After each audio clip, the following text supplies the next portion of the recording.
Mga kaubayan, abang ako'y pauwi, galing po akong nagbayad ng kuryente at hanggat ako'y naglalakad ay nakakasapong aking camera mga kaubayan. Tignan po natin, no. Ang ganda po itong mga ginagawang itong convention center ng Olongapo. Ito po, bago po. Bagong gawa mga kaubayan. Dito lamang po sa tabi ng SM ito. Sa tabi ng SM. At yun naman po, dun sa bandaron, yun po yung Marikit Park. Pupunta po tayo doon mga kaubayan, tatawid po ako doon sa Marikit Park at yun naman po ang SM dito sa kabilang niya dito. Pupunta po tayo sa Marikit Park at doon po, tignan po natin yung kagandahan ng Marikit Park mga kaubayan, tara na po. Eto, nakatawid na po tayo mga kaubayan, tignan po natin, no. Ito yung dating Marikit Park, ngayon ay naging convention center ng Olongapo. Tignan po natin, papasok po tayo sa loob kasi maganda po dun sa loob niyan mga kaubayan. At yun naman po ang SM Center. Yan po. Kaya papasok po tayo dun sa loob at titignan po natin yung kagandahan niya dun sa loob. Ito po ang gagandang mga halaman, no.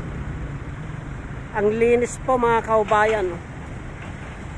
Dito po yan sa may SM Center. Yun po yung convention. Olongapo Civic Center pala yung tinatayo na yun mga kaubayan. Olongapo Civic Center. Bago po yan. Bagong tayo. Itong Olongapo City ay napapalibutan ng mga kabundukan. Ito. Maliit na bayan lamang po itong Olongapo City. Ngunit napakaganda po ang bayan ng Olongapo. Ang kapaligiran ng Olongapo. Pagmasdan po natin itong mga halaman dito sa Marikit Park mga kaubayan, ang gaganda po. Yan po. Tignan po natin mga kaubayan, papasok po tayo. Pansamantala ay naglalakad po tayo dito sa may gilid niya mga kaubayan. At tignan po natin. Bali, dito tayo dadaan mga kaubayan para makita po natin ang kagandahan ng Olongapo. Itong dating Marikit Park ngayon ay nagiging pasyalan na ng mga bata. Nagiging pasyalan na po ito mga kaubayan. Yan po. Yung mga taga Olongapo, kung nyo pong maalala itong simbolo na ito. Yan, yung design na yan, matagal na po yan. Itong design na ito ng Olongapo. Ito po yung simbolo. Itong design na ito mga kaubayan ay ito po yung simbolo, nagpapahiwatig ng kasaysayan ng Olongapo nung araw. Itong design na ito, yan po mga kaubayan. Tignan po natin. At lapitan po natin, bawat kanto niya po, may nakasulat po na kasaysayan ng Olongapo nung araw. Tignan po natin yan, lapitan po natin mga kaubayan.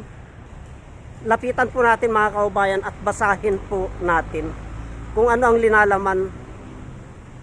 Ito po.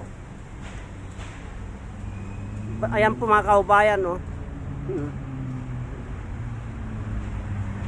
Handog ng mga retiradong federal na Pilipino bilang pagdakila ng mamanggagawa ng bisig kaunlaran ng ating tinatamasa. Ang mural na ito ay itinatayo upang magbigay sigla sa kabataan. Yan, kabalikat na kinabukasan ng mahal nating lupang tinubuan. So, isinasalaysay niya dito mga kaubayan yung pagsisikap ng Olongapo bilang pag-alala sa mga kabataan. Mga kaubayan, tignan naman po natin yung sa dulo doon. Basahin po natin yung nasa dulo. Ito naman, basahin naman po natin ito naman po ang linalaman nito. Ang mural na ito ay isinagawa sa pamamagitan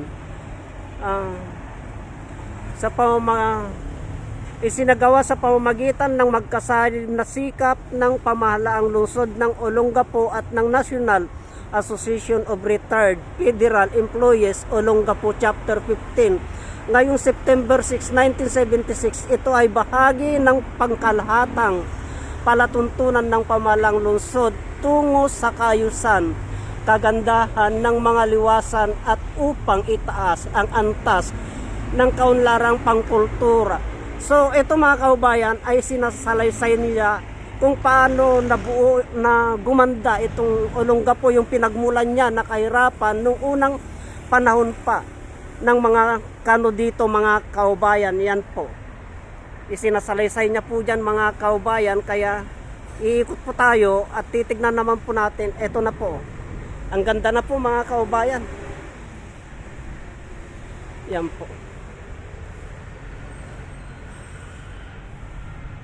Ang ganda na po ng ito yung dating Marikit Park.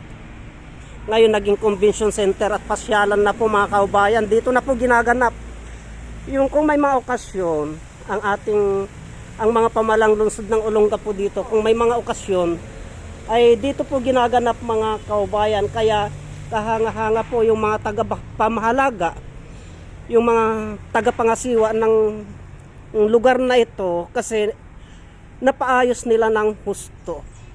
Hindi na po iniiwan itong bayan ng Olongapo sa ibang lugar katulad ng Manila. So, mga kaubayan, sir, ang sarap ng kape. Natapos ko lang po maglinis. Itong ating kaubayan na isa siya sa mga tagalinis dito mga kaubayan. Kaya tangkilikin natin at suportahan po natin ang ating kaubayan na si Cesar Guanzon. Alandone. Isa po siya sa nag-ayos, tagapangalaga dito mga kaubayan. Kaya tignan po natin ang ganda. Ang ganda na ng anong nang tawag na dito? Marikit Park po yan. Ang ganda ay Marikit Park pa rin po mga kaubayan. Kaya lang nandito na po yung convention center ng Olongapo. Ito po, lapitan po natin. Thank you, sir. Ayun po ang convention center. Oo. Yung sa gilid doon mga kaubayan, yun po ang convention center ng Olongapo. Ito ang dating pangalan, ito ang original na pangalan niya, Marikit Park ng Olongapo. Ito po mga kaubayan. Kaya kung inyo pong nakikita, yung airplane na yan ay simbolo. Ibig sabihin po niyan mga kaubayan ay nangangahulugan na nandito po ang US Naval Base nung araw. Ito po. At ito naman po mga kaubayan sa banda rito ay lapitan po natin kasi may nasisilip po ako na dalawang puno ng halamang gamot dito mga kaubayan. Yan po. Yung halamang gamot na yan mga kaubayan, ito yung eucalyptus, tinatawag na eucalyptus. Yan po yung ipinapalabas ko sa aking mga videos, itong eucalyptus na ito, na napakarami po tayong benepisyong nakukuha. Gamot sa hika, pasma, binat, itong eucalyptus na ito mga kaubayan. At kung ikaw ay nahirapang huminga, kumuha ka ng dahon niyan, lamukusin mo at amuyin mo po. Mentol po yan mga kaubayan. Itong eucalyptus na ito. Kaya inyo po mapapanood ang mga kakayahan ng kahoy na ito sa aking YouTube channel, sa aking FB page, sa aking Facebook page. At yun naman po, yun yung acacia mga kaubayan. Yung acacia na yun, century na po yan mga kaubayan ha. Century na po yung acacia na yun. Yung acacia na yan, yan po mga kaubayan yung ipinalabas ko na gamot sa sakit na lupus. Yan po mga kaubayan. Gamot sa sakit na lupus. Yung balat niya po, yan mga kaubayan. Huwag po nating baliwalain ang kakayahan ng acacia na panggamot sa mga karamdaman. Doon sa taas ng acacia mga kaubayan ay nandyan po yung mga pakpaklawin. Ayun po ang daming pakpaklawin mga kaubayan. Yan po. So ayan po ang ganda. Ito ang sitwasyon, ang kagandahan ng Marikit Park ngayon. Kaya pansamantala dadako naman po tayo. Palabas na po tayo mga kaubayan at papunta naman po tayo doon sa palengke at tignan naman po natin ang sitwasyon sa palengke mga kaubayan. At dito, bago ka lumabas dito sa Marikit Park mga kaubayan, ay meron pong mga massage therapy dito. Yung ating mga kaubayan na medyo masamang katawan at kailangan nilang magpa-relax, pumunta lamang po kayo dito bago po lumabas ng Marikit Park. Yan mga kaubayan. Ito po, palabas na po tayo mga kaubayan. Kaya pansamantala ko na pong puputulin ang videos na ito at marami pong salamat.